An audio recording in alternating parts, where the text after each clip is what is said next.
बाबा में आस्था है तो उलझनों में भी रास्ता है। नीम करोली बाबा के बारे में यह बात बार बार कही जाती है कि महाराज जी साक्षात भगवान हनुमान के अवतार थे। कहते हैं कि जिस प्रकार से हनुमान जी आज भी इस दुनिया में विद्यमान हैं और पूरी दुनिया समेत भक्तों और जरूरतमंदों की अदृश्य रूप में रक्षा कर रहे हैं, उसी प्रकार से महाराज जी यानी नीम करोली बाबा भी अपने साधकों की दुनिया के हर हिस्से में जाकर सहायता करते हैं। वे अगोचर हैं, सर्वत्र हैं और उनकी शक्तियां अनंत हैं। मान्यता है कि बाबा आज भी अपने सूक्ष्म रूप में अपने भक्तों की सहायता कर उनको कृतार्थ कर रहे हैं। सभी भक्तगणों को मेरा नमस्कार। आइए इस वीडियो के माध्यम से जानते हैं नीम करोली बाबा से जुड़ी कुछ रोचक और जरूरी बातें, जो यह साबित करती हैं कि बाबा कितने महान थे और वे एक पूर्ण सिद्ध पुरुष थे। महाराज जी यानी नीम करोली बाबा को मात्र 17 वर्ष की उम्र में ज्ञान की प्राप्ति हो गई थी।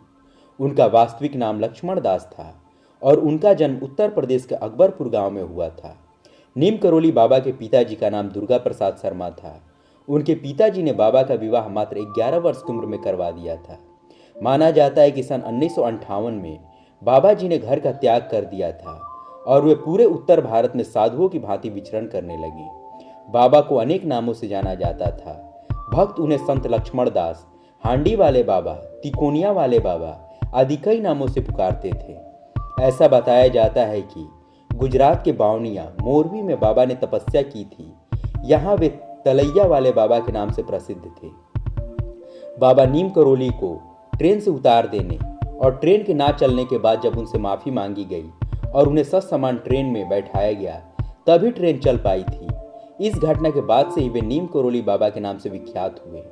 उत्तराखंड के नैनीताल के पास कैंची धाम में वे सन 1961 में पहली बार आए।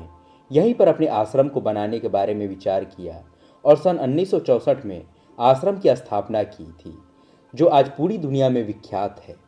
नीम करोली बाबा की कही हुई बातें जीवन में सकारात्मक परिवर्तन लाने और आत्मिक विकास की राह दिखाने में सहायक होती हैं। उनका जीवन सादगी, भक्ति और चमत्कारों से भरा था।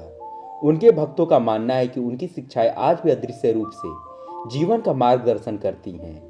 उन्होंने अपने उपदेशों में कई बातों का जिक्र किया है, लेकिन हर उपदेश में वे 3 बातें जरूर कहते थे। सपने में भी उनकी इन 3 महत्वपूर्ण बातों को कभी नहीं भूलना चाहिए। नीम करोली बाबा ने अपने सभी उपदेशों में यह स्पष्ट संदेश दिया है कि परोपकार सबसे बड़ा धर्म है। बाबा ने सिखाया है कि दूसरों की सेवा करना भगवान की सेवा की करने के समान है। निस्वार्थ भाव से लोगों की मदद करना और समाज में प्रेम व करुणा फैलाने को जीवन का उद्देश्य माने। गरीबों, भूखों और जरूरतमंदों की सेवा करने से आत्मा को शांति मिलती है। महाराज जी ने कहा, भगवान का वास सादगी और भक्ति में है।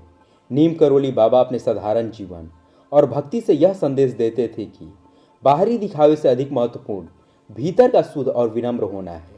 अपने जीवन में ईश्वर के प्रति पूर्ण समर्पण और आस्था रखें, अपनी इच्छाओं को नियंत्रित रखें और कर सादा जीवन व्यतीत करें। बाबा का संदेश था कि प्रेम ही ईश्वर है और क्षमा जीवन का सबसे बड़ा गुण है। बाबा का मानना था कि सच्चा प्रेम सभी बाधाओं को दूर कर सकता है। उन्होंने यह भी सिखाया कि दूसरों को क्षमा करना आत्मा को हल्का करता है और शांति प्रदान करता है। हर व्यक्ति में भगवान को देखें और उनसे प्रेम करें। दुश्मनों को भी क्षमा कर दें, क्योंकि इससे आपके अंदर की भी करवाहट समाप्त होगी। धन्यवाद। अगर आपको इस वीडियो में दी गई जानकारी अच्छी लगे तो वीडियो को लाइक और चैनल को सब्सक्राइब अवश्य करें। बाबा नीम करोली की कृपा हम सभी भक्तों पे बनी रहे। जय बाबा नीम करोली की।